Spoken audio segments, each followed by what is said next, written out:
I am competing in 1 week minus 1 day, and it's actually here in London, which is nice. I don't get a whole lot of tournaments in my hometown, and I know a lot of my training partners are competing for the very first time.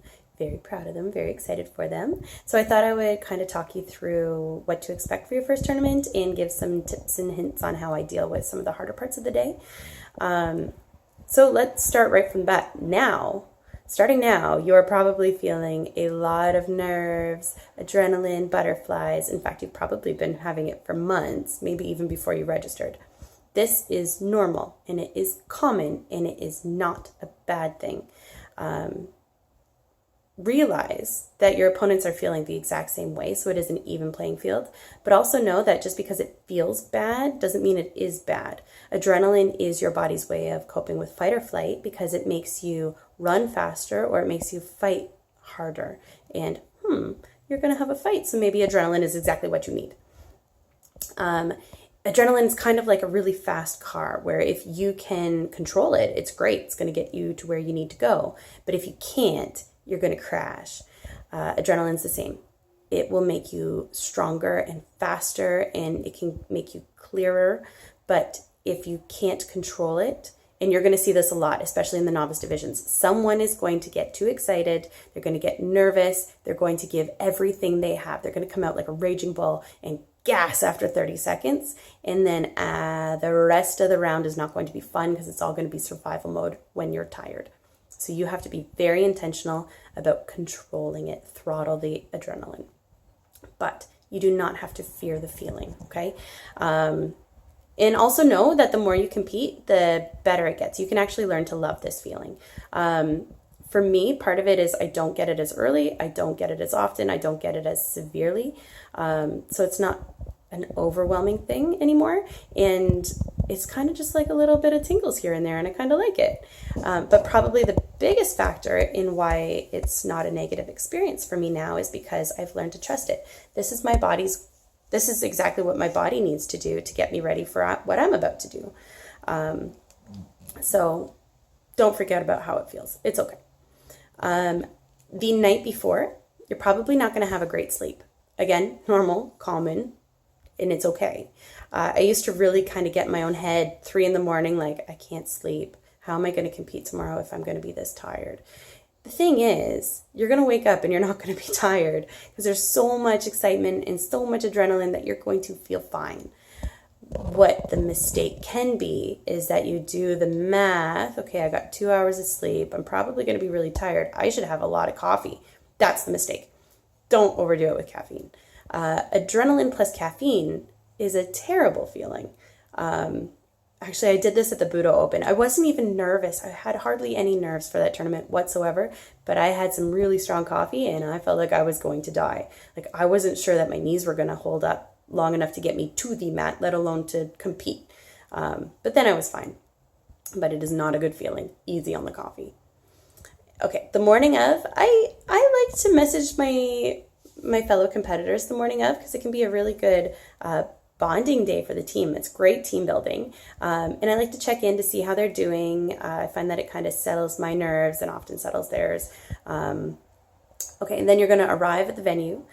Before you get into the gymnasium or the arena or whatever, there will be a table there where you give your name. You're going to get your competitor's bracelet. Spectators will pay they'll get their bracelet. And then you go into this big wide open space. Cue adrenaline dumps. It's loud, it's big, it's open, it's exciting. You're going to see other people fighting and you're going to realize I'm going to be fighting there.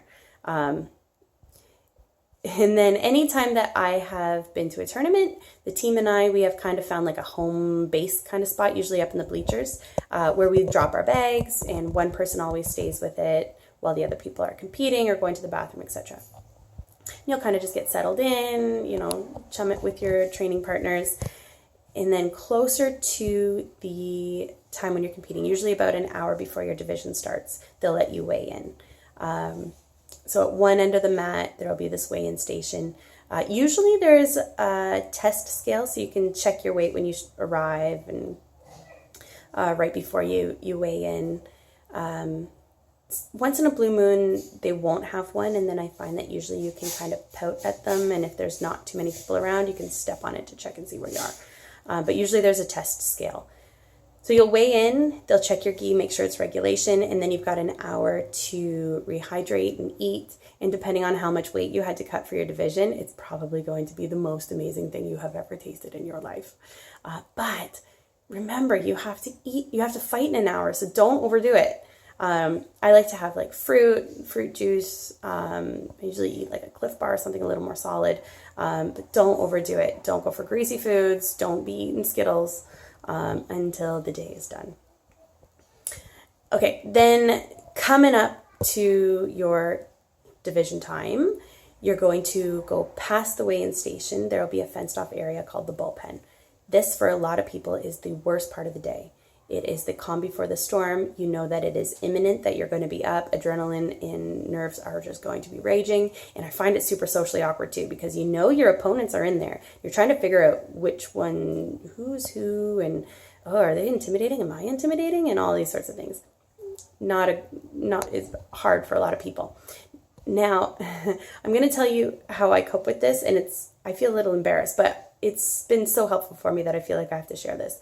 I have kind of crafted an alter ego. And it kind of came off of something a girlfriend said to me the first time she saw me compete. She said, "You are like a police dog. Like, you are trained to attack, but then they're kept on their leash and they're not allowed to actually do it. And then they're taken off their leash and they're finally allowed to do the thing and they are so happy." And it's so true. I love being aggressive and just going full tilt at people, but I can't do that in the gym. Otherwise, I'm that training partner. But then I get to the tournament and I can just like unleash it. And it feels so good. And I will full on smile in my matches. I am having the time of my life.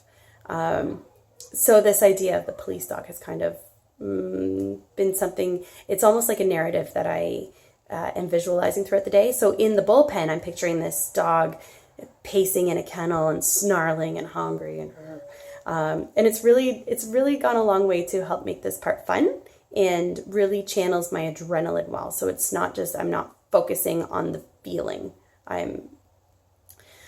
Okay, then volunteer is going to come with a clipboard, call your division. All the people in your division are going to kind of huddle around them while they check off the names. They're going to lead you single file to the mat that you'll be competing on. All the people in your division, you're going to kind of just hover around the side of that mat. They'll call, so-and-so versus so-and-so, and they'll go and do the thing. And you can peek over the shoulder of the scorekeeper and see when you're going to be up. Win, lose, draw, or massive injury, you can expect to feel a wide variety of emotions. Highest highs, lowest lows, rapid cycle. You're going to be all over the map, and that is okay. I have had times where I have won, where I have been almost borderline depressed. There have been times where I have lost, where I have just felt on top of the world. So I don't know. It's anyone's guess on how you're going to react to that. But I want you to know as well, like if it's a single elimination, which this one's not, which is nice, but single elimination, 50% of people are going to lose their first round. But there is a huge, huge difference between being okay with losing and thinking you're going to lose. You can know, stop. You can know that it is not where your value comes from. It does not say anything about your worth if you lose your tournament. It's okay. People are still going to love you. Nobody's going to be disappointed for you as long as you went in prepared. Totally fine. Don't worry about it. Do not fear losing. But you can also think that you are probably the favorite in your division. You've probably been working harder. You've probably taken better care of your body. You've probably done the most mental preparation. So it's probably going to be you taking out your opponent first round. Okay? There's a big difference. I really want you to get that it is okay to lose, but you're not going to think that you're the favorite, okay? And then afterwards, I really want you to be on the lookout. It's very common to crash out. I usually start crashing out before I even make it home. I don't really understand why, but I can have like 2 matches in my day, and by the time I get home, my body feels like I've trained for 3 hours. Like I'm so sore all over. And emotionally, I usually take a pretty big hit too. I'm almost always back on the mats on Monday, barring injury. but I'm not as peppy. I have to be more disciplined because I'm not just as naturally motivated. It usually takes me a couple of days to find jiu-jitsu fun again. So just be aware of that. Make sure you're getting enough sleep. Make sure you're eating healthy. And just know that it'll pass. Oh, yeah, hi. So I think that that's really it. If you have any suggestions, anything that I missed, or any other questions about tournament day, by all means, leave a comment below, and I will see you on the mats.